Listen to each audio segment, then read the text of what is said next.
a huge reaction to the government supporting the vote at the UN the other day for Palestinian statehood. Shadow Foreign Affairs Minister Simon Birmingham joins me. Thanks for your time. The government keen to point out this is not Australia recognising a state of Palestine. That would have to be done on a bilateral basis later. This is simply support for a two-state solution, which they've supported for a long time. That's their argument. Well, Kieran, this is a profound shift by the government. However they try to excuse it, they have changed Australia's foreign policy position. They've shifted the position in relation to a negotiated two-state solution to instead one where the government is telegraphing that a two-state solution could and should come before settlement of difficult questions like what the borders would look like, what security guarantees are given between the two states, what rights of return look like. These are all fundamental issues that parties have long accepted need to be resolved and addressed to be able to achieve a secure, negotiated two-state solution that can be enduring and lasting. And instead, by putting the cart before the horse of signalling that the Labor government here supports an earlier recognition, you remove the incentive to negotiate. And worse still, not only are you removing that incentive to negotiate on those difficult issues, but given what happened on October 7, you are doing and taking steps and actions that Hamas, Iran and others welcome. Does Hamas progress? When you say Hamas welcomes this as progress, I'll just read to you what Penny Wong said at the weekend. She says, I want to say this is a clear rejection of the goals and methods of Hamas. A two-state solution, both Israel and Palestine, is the opposite of what Hamas wants. Hamas does not want peace. It does not want long-term security for the state of Israel. That's her statement at the weekend on Saturday after this vote. Hamas does not want a two-state solution.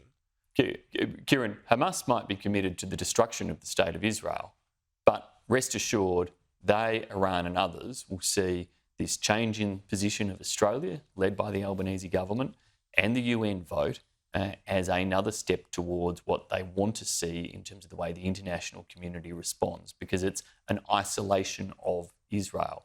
It is putting Israel back in a harder, more difficult position. And the Albanese government has put us firmly at odds with our closest international partners. Neither of our AUKUS partners supported this resolution. The majority of our Five Eyes partners did not support this resolution. So when you've got the United States, the United Kingdom, Canada, as well as, of course, others like Sweden and Switzerland, other key democratic partners, Germany or Italy, what is it that the Albanese government has such great foresight over that all of these other key democratic partners, key security partners of Australia have come to a different conclusion on? But other key partners like Japan, Korea, New Zealand, all voting in favour alongside Australia. There are, of course, differences, but Australia's position has been a long-standing one in support, with bipartisan support, of it being a negotiated two-state solution. In that context, this is not about it being negotiated. This is providing recognition before the difficult questions are addressed and at the worst possible time. This resolution didn't mention Hamas. It didn't mention the hostages. It didn't call for their release or for there to be an unconditional ceasefire by Hamas. So in the immediate term, there should be pressure on Hamas to release those hostages and to surrender. Absolutely. And in the long term, there should be pressure for negotiation to resolve those difficult issues. This is also something, though, and many Israelis would agree exactly with what you're saying, that the pressure should be on Hamas, but at the same time be very critical of Benjamin Netanyahu over this military operation. As you know, there have been protests in the streets about Benjamin Netanyahu and the way that he's carried out the conflict, including from the families of the hostages.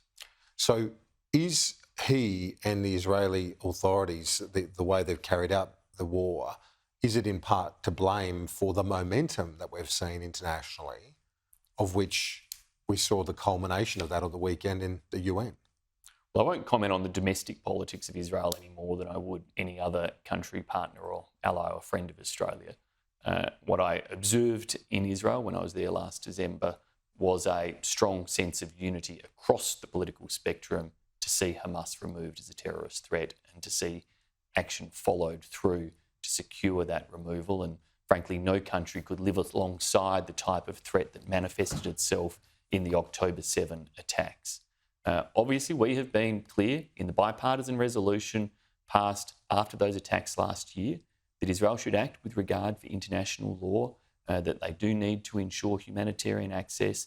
We've been very consistent on those points. While the Albanese government has changed its positions in UN votes over ceasefires, recognition and elsewhere, and created this controversy, the coalition has been consistent about Israel's right to self-defence, the need to see Hamas removed, but also the need for regard for those aspects of international law and humanitarian assistance. Simon Birmingham, appreciate your time as always. Thank you. Thanks, Kieran. My pleasure.